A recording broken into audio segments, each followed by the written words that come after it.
Hello everyone. Today we're going to be taking a look at a brand new Dyson, the Gen5 Outsize. This is the first larger outsize model I've purchased, and I bought it from Dyson.com. Dyson occasionally offers coupons for owners, and I got the machine 20% off, but the vacuum is still incredibly expensive. I like the machine, but there's a lot to discuss, and maybe I can help you decide whether this machine is right for your home. Today I'll go over the features of the Gen5, compare it to other Dyson cordless models, test it on a variety of surfaces, demonstrate the included attachments, and I'll show you how to perform the Dyson recommended maintenance. Both the Gen5 and Gen5 Outsize have a few new features. The main change is the addition of a dedicated power button. So far, nearly all Dyson cordless vacuums have used a trigger to power the machine in order to get the best battery life. People have complained about the trigger for years. At first, they just made the trigger very easy to press, but now they've done away with it altogether. The US Gen5 models also have an integrated combo tool that's always at the ready when you remove the wand. I like this feature a lot, but the tool could be better. I'll explain why shortly.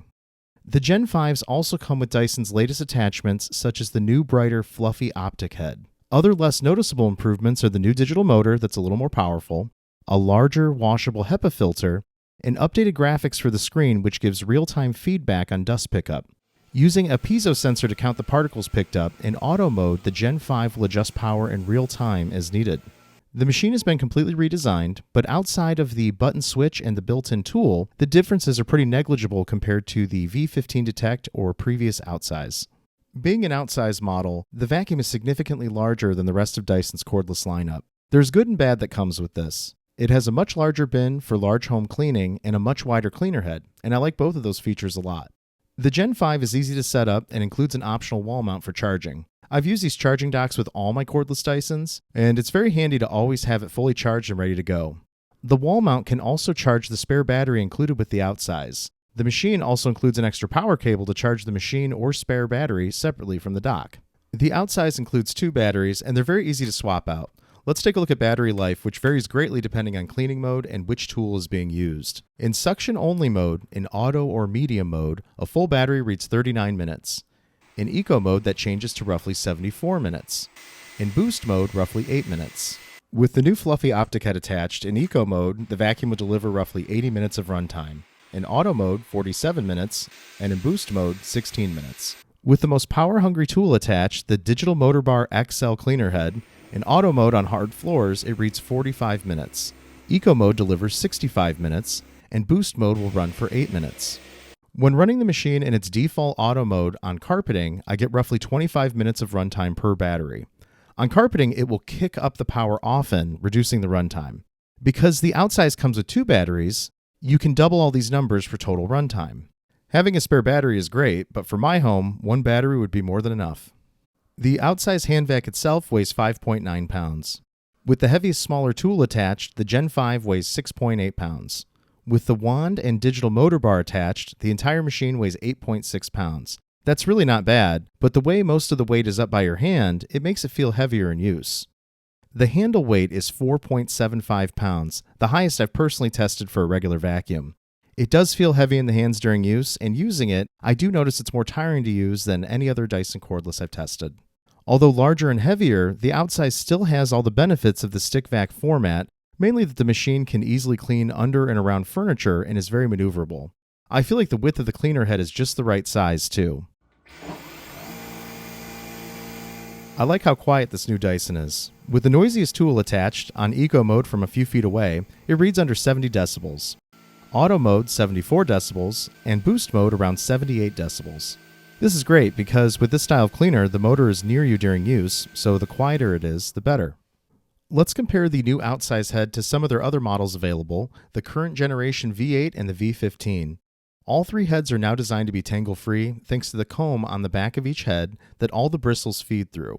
The V8 head has soft nylon bristles and no suction gates. It runs at half the power of the other two heads. The V15 has much denser bristles and the adjustable suction gates. Per pass, this cleaner head is still their best cleaning of any of their cordless vacs, and it's included on the V15 and smaller Gen5. On the Outsize head, the nylon bristles are sparsely spaced out, and I believe Dyson did this to keep energy consumption down and help battery life. It uses 100 watts of electricity, the same as the narrower V15 head. It has the adjustable gates too, which are more important on this cleaner head because the brush roll isn't aggressive and it doesn't propel the machine forward, On certain types of carpeting, the cleaner head can clamp down to it, making it more difficult to push and tiring to use. I believe any new Dyson you buy today now features a tangle-free brush bar. This works really well, and I put down a bunch of 6-inch long hair, and it tackled it without issue. I also put down a bunch of 10 to 12-inch long hair, but I put down far too much, and a lot of it did stay wrapped around the brush bar. Keep in mind this is an extreme test, and I think it will handle normal amounts of long hair without any problems. I tested the hair screw tool as well, and again, as long as it's not overwhelmed with hair, it does a great job flinging the hair off the brush bar and straight into the bin. I like this tool a lot. Now let's do some cleaning tests, and we'll compare 3 currently available Dysons, the updated V8, the V15 Detect, and the Gen5 Outsize. On this red rug, I've ground in fake pet hair and put down oats, shredded paper, and glitter. While not scientific, I tried to make the mess even for each machine.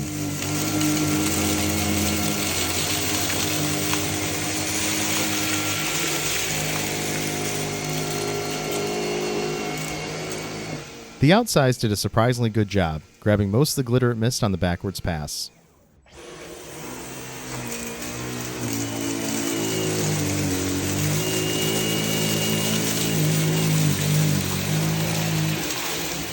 Due to having the best brush bar, the V15 delivered the best result. Even with the lower powered cleaner head, the V8 did surprisingly well too.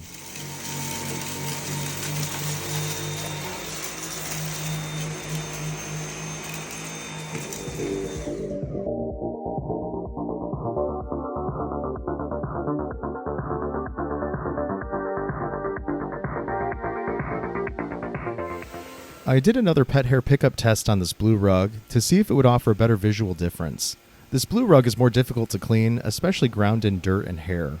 The Gen5 Outsize and V8, to my surprise, delivered similar results. The V15 brightened up the carpet the most, leaving the least amount of fake pet hair behind. If pure carpet cleaning performance is your priority, the regular Gen5 or the V15 are going to clean the best. It's a shame because I really like the wider cleaner head on the Outsize, but the wimpier brush bar simply doesn't deep clean as well. Now let's take a look at the new fluffy optic cleaner head. Performance between the new and old fluffy heads are identical, but the laser on the original head has been replaced with a very bright LED. The new head is twice as bright, making it more fun to use, and it works better in higher light conditions. The way it projects the light reveals invisible dust, and it's novel and works very well. I wish the cleaning path was wider on these, but the performance on bare floors is largely unmatched, and with the bright light, you can see the clean results.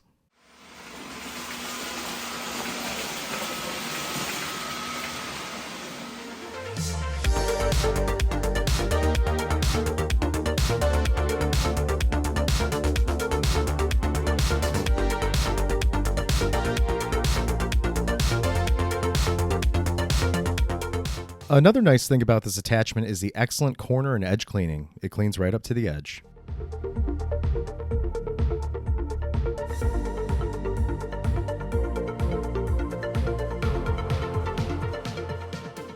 That's nice and full from all those tests, and the Outsize, the larger bin is welcome. Let's see how this empties. Push down on this.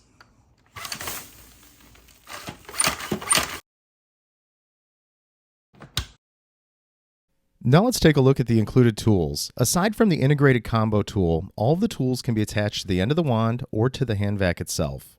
The new integrated combo tool cannot be used at the end of the wand and only connected to the hand vac. It's part of what connects the wand to the vacuum.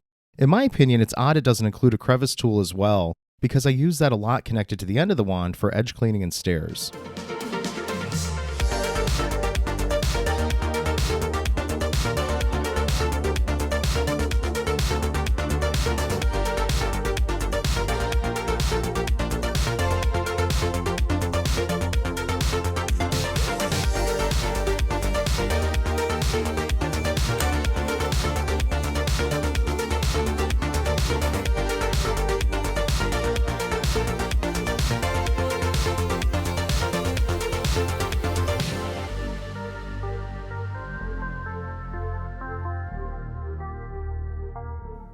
While the included attachments are good, here's some extra ones I would recommend to up the vacuum's versatility.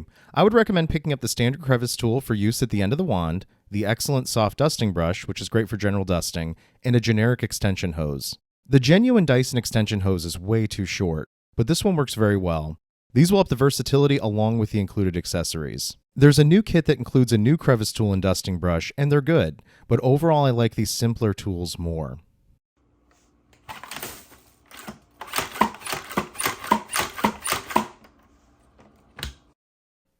I'll now show you how to perform the regular maintenance on the vacuum to keep it running well. For regular upkeep, no tools are required. To remove the filter, it's all one unit, and it just untwists and unlocks. Now, I've been using the machine now for a couple weeks, and the filter is still spotless, but all of this is washable as one unit. Just make sure it's 100% dry before you put it back on the machine. The HEPA filter will take a while to install, it'll take a while to dry if just sitting on a windowsill. You're gonna probably need to give it 2 days if you just let it air dry, but if you put it in front of something like a fan, that'll speed up the process. If you need to remove the bin, you open it up, and this red latch appears. You hit that, and then you can remove all this to wipe this out, and you can then clean all of this off. And then if anything's getting stuck, this will also be a way to get to the air path to clear blockages. And I would check there and there, and I would dust all this off when you can.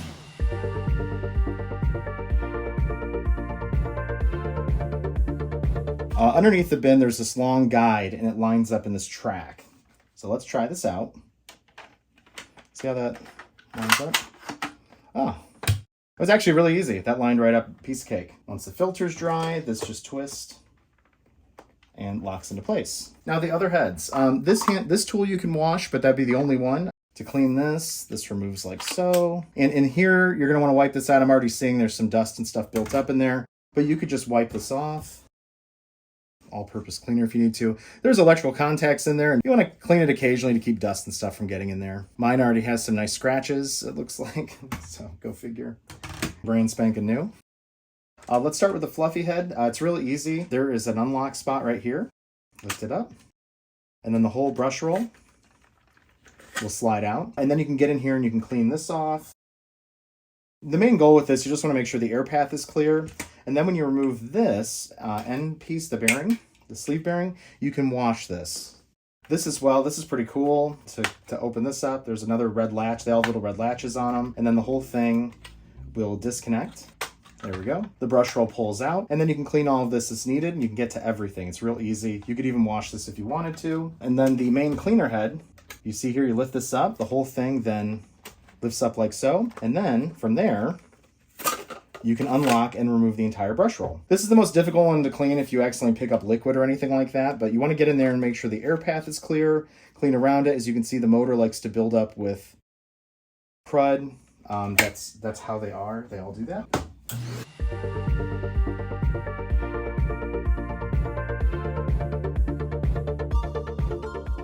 Put this back on.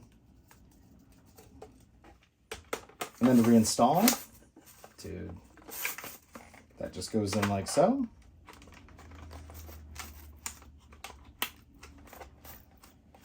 There we go. Let's put this back together. The little brush roll slides back into place. It clicks into place. You just have to line up here with here. If it does, you see how it all lines up there. When it's lined up correctly, you can lock it into place. And then the fluffy head, after you've washed it, you just press this back on. And then this just slides into place, and you have to kind of feed it in a little bit, and then this will unlock and you can just lock it up. So there's that, and then this. Again, maintaining this isn't difficult at all, just like the other Dysons, which is great. It's even easier. You don't need any tools to get to anything, which is great. However, if you accidentally pick up liquid, like maybe a drop of water on your kitchen floor, this will get all gross and clouded, and it is difficult to clean this clear plastic without taking the entire thing apart, which is a huge endeavor. And it's all cosmetic. It's not the end of the world if you can't, but keep that in mind. So there you have it. The Gen5 Outsize is an impressive cordless stick vac and stands out in the category as the full-size machine to replace your old corded vacuum, at least in theory.